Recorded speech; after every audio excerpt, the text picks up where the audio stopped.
Well, new at 11, the Gordon City Council met today to appoint their new fire chief after learning last week that longstanding fire and Gordon City Council member Terry Eady has been serving in the position for over 3 decades without holding proper state certifications. Our Gloria Ruth Finney attended the Gordon Council meeting and spoke to members and the city's new chief about the liability placed on the city for years. That's right, Greg. The mayor of Gordon says she is appreciative of Eady's years of service. However, the state is requiring the city to name a new chief. The state informed me that the chief position here, which Councilman Eady holds, is not valid. Mayor April Adside-Smith and Gordon City Council members were notified by a state fire department representative last Thursday that the former fire chief and Gordon City Council member Terry Eady could no longer serve as fire chief. We do have to appoint a new chief. I've actually spoken with Mr. Terry, and we do appreciate him for his service for over 40 plus years. But he stated to me that he is aware that some years ago that position was not valid.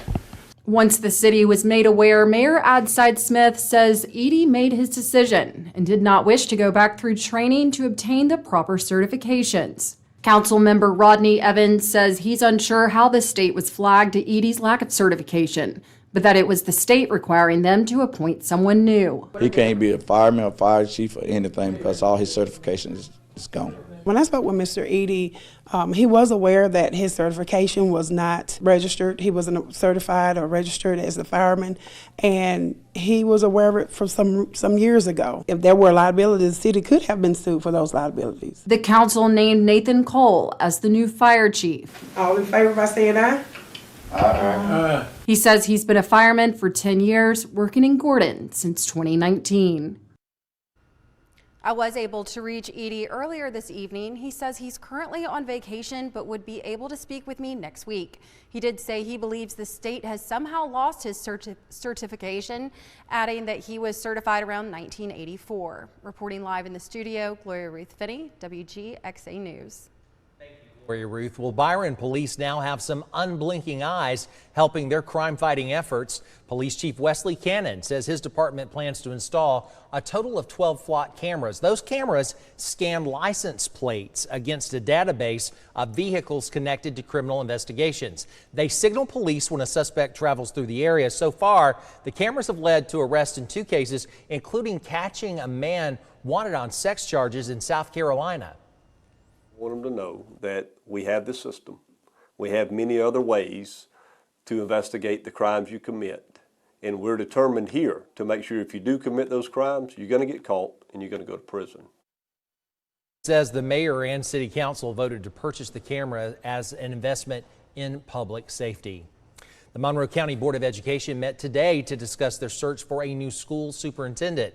The board is continuing the interview process to replace the current superintendent, who is retiring from the position at the end of this school year.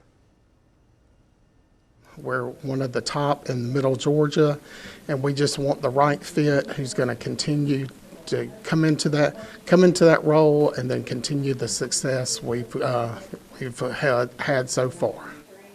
The board says they hope to have their new hire picked before June the 30th.